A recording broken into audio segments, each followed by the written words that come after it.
प्रिय श्रोताओं, यह कहानी है कैसीनो रॉयल की, जिसे लिखा है मशहूर लेखक इयान फ्लेमिंग ने। इयान फ्लेमिंग का नाम दुनिया भर में जासूसी और रोमांचक कहानियों के लिए जाना जाता है। इस कहानी में क्या है ऐसा जो आपको बांध लेगा? क्या जेम्स बॉन्ड अपने खतरनाक दुश्मन ले शिफ्र को हरा पाएगा? क्या वह इस घातक खेल से अपनी जान बचा पाएगा? प्यार, धोखा, जुआ और जीवन मृत्यु की इस रोमांचक गाथा में क्या होगा बॉन्ड का अंत? कहानी के हर मोड़ पर आपकी सांसें थम जाएंगी और आप खुद को इस रोमांचक यात्रा का हिस्सा महसूस करेंगे। तो चलिए शुरू करते हैं। अध्याय 1। जेम्स बॉन्ड का परिचय। जेम्स बॉन्ड एक नाम जो खतरे, रोमांच और रहस्य का पर्याय है। बॉन्ड ब्रिटिश गुप्तचर एजेंसी MI6 के सबसे काबिल और विश्वसनीय एजेंटों में से एक है। उसका कोड नाम 007 है, जो उसकी अद्वितीय पहचान है। बॉन्ड अपने अद्वितीय स्टाइल, उत्कृष्ट मार्गकौशल और विलासिता के प्रति प्रेम के लिए भी प्रसिद्ध है।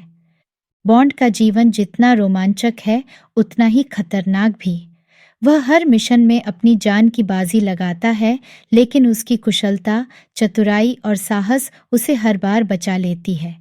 बॉन्ड के पास न केवल आधुनिक हथियारों का ज्ञान है, बल्कि वह मानसिक खेलों में भी माहिर है। वह जानता है कि दुश्मन को कब और कैसे मात देनी है। उसका व्यक्तित्व ही उसे अन्य एजेंटों से अलग बनाता है। वह एक ऐसा व्यक्ति है जो हर चुनौती को स्वीकार करता है और हर स्थिति में अपने आप को साबित करता है।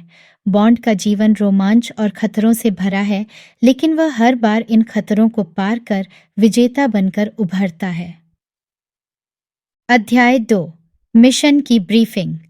लंदन के MI6 मुख्यालय में बॉन्ड को एक नया और बेहद खतरनाक मिशन सौंपा गया है। उसका उद्देश्य है ले शिफ्र, जो सोवियत संघ के SMIRSH संगठन के लिए वित्तीय कार्य देखता है, को आर्थिक रूप से कमजोर करना। ले शिफ्र की योजनाएं खतरनाक हैं और उसे रोकना अत्यावश्यक है। MI6 के प्रमुख बॉन्ड को समझाते हैं कि ले शिफ्र कैसीनो रॉयल में एक उच्च दांव वाला बैकारेट खेल आयोजित कर रहा है। यह खेल ले शिफ्र के लिए आखिरी मौका है अपने वित्तीय संकट से उबरने का।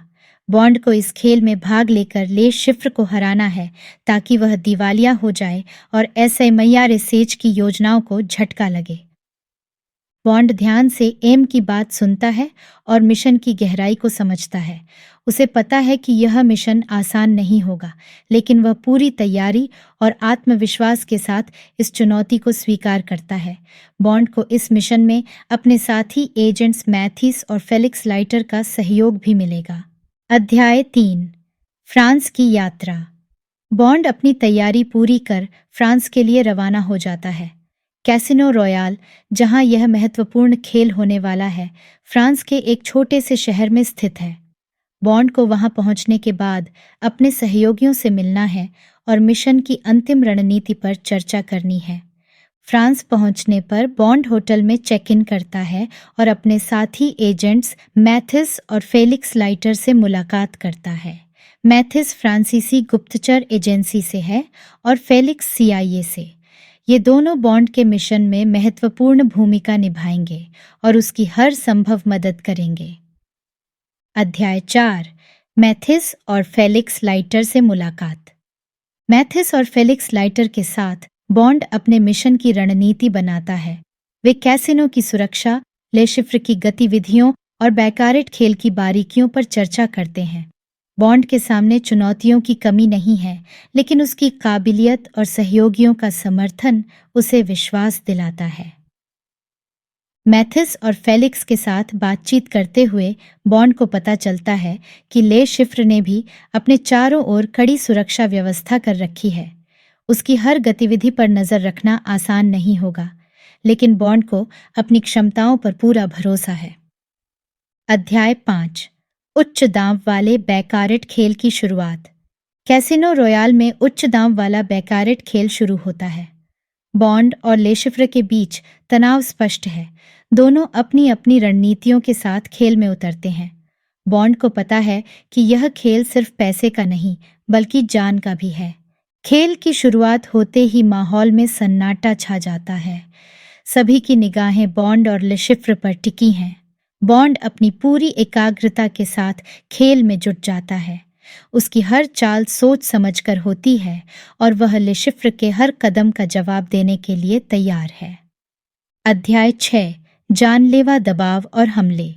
खेल के दौरान बॉन्ड को कई जानलेवा हमलों का सामना करना पड़ता है। लेशिफ्र के आदमियों ने उसके लिए जाल बिछा रखा है, लेकिन बॉन्ड अपने साहस और चतुराई से हर बार बच निकलता है। खेल का दांव बढ़ता जाता है और साथ ही खतरों का स्तर भी। बॉन्ड को पता है कि उसे न केवल खेल में जीतना है, बल्कि अपनी जान भी बचानी है। वह हर हमले को नाकाम करते हुए अपनी चालें चलता है। लेशिफ्र भी जानता है कि बॉन्ड को हराना आसान नहीं होगा, लेकिन वह हर संभव कोशिश करता है। अध्याय 7 खेल में जीत और लेशिफ्र का दिवालिया। बॉन्ड अपनी चतुर रणनीति से लेशिफ्र को बैकारेट में हरा देता है। लेशिफ्र का दिवालिया होना उसके लिए एक बड़ी हार है और बॉन्ड के लिए एक महत्वपूर्ण जीत। लेकिन यह जीत सिर्फ शुरुआत है। असली संघर्ष अभी बाकी है। लेशिफ्र की हार बॉन्ड के लिए एक महत्वपूर्ण मोड़ है, लेकिन वह जानता है कि इसके बाद भी खतरे कम नहीं होंगे। बॉन्ड अपनी जीत का आनंद लेने के बजाय आगे की चुनौतियों के लिए तैयार होने लगता है। अध्याय 8 लेशिफ्र द्वारा बंदी और यातना। बॉन्ड की बैकारेट में जीत लेशिफ्र के लिए एक बड़ी हार साबित होती है, लेकिन वह इतनी आसानी से हार मानने वाला नहीं है। लेशिफ्र के आदमियों ने बॉन्ड को घेर लिया और उसे बंदी बना लिया। बॉन्ड को एक गुप्त स्थान पर ले जाया गया, जहां लेशिफ्र ने उसे यातना देने की तैयारी की। यातना का यह सिलसिला क्रूर और भयानक था।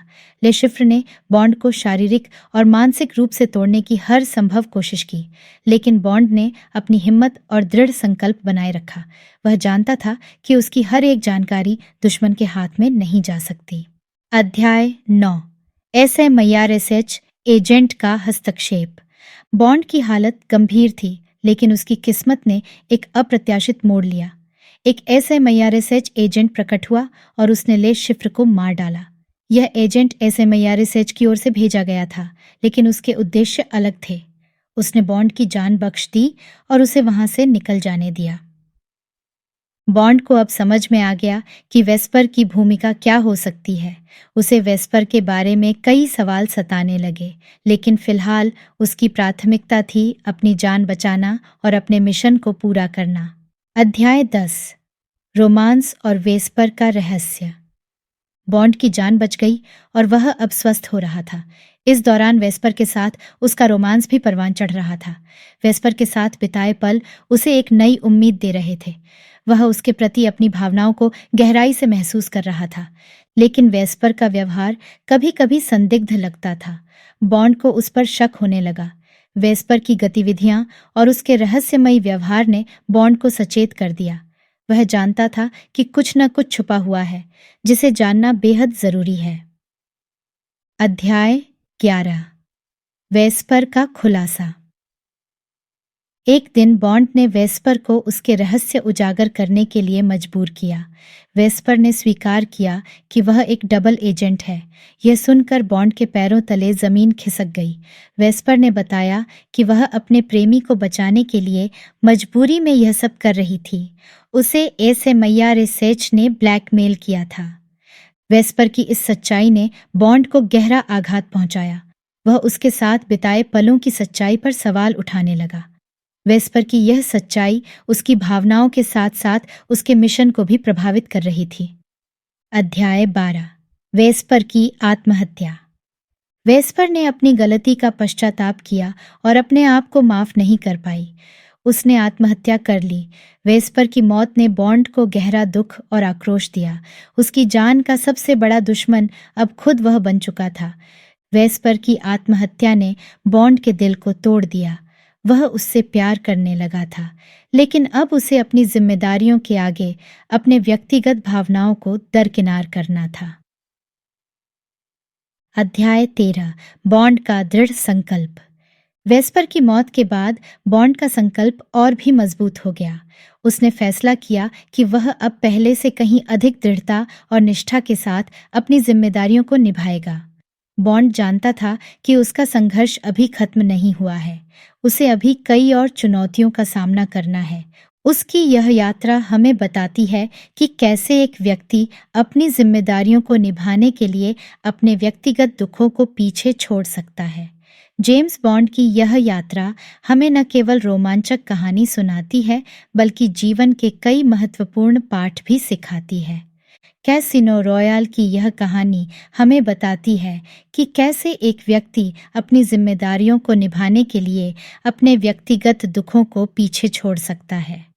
जेम्स बॉन्ड की यह यात्रा हमें न केवल रोमांचक कहानी सुनाती है, बल्कि जीवन के कई महत्वपूर्ण पाठ भी सिखाती है।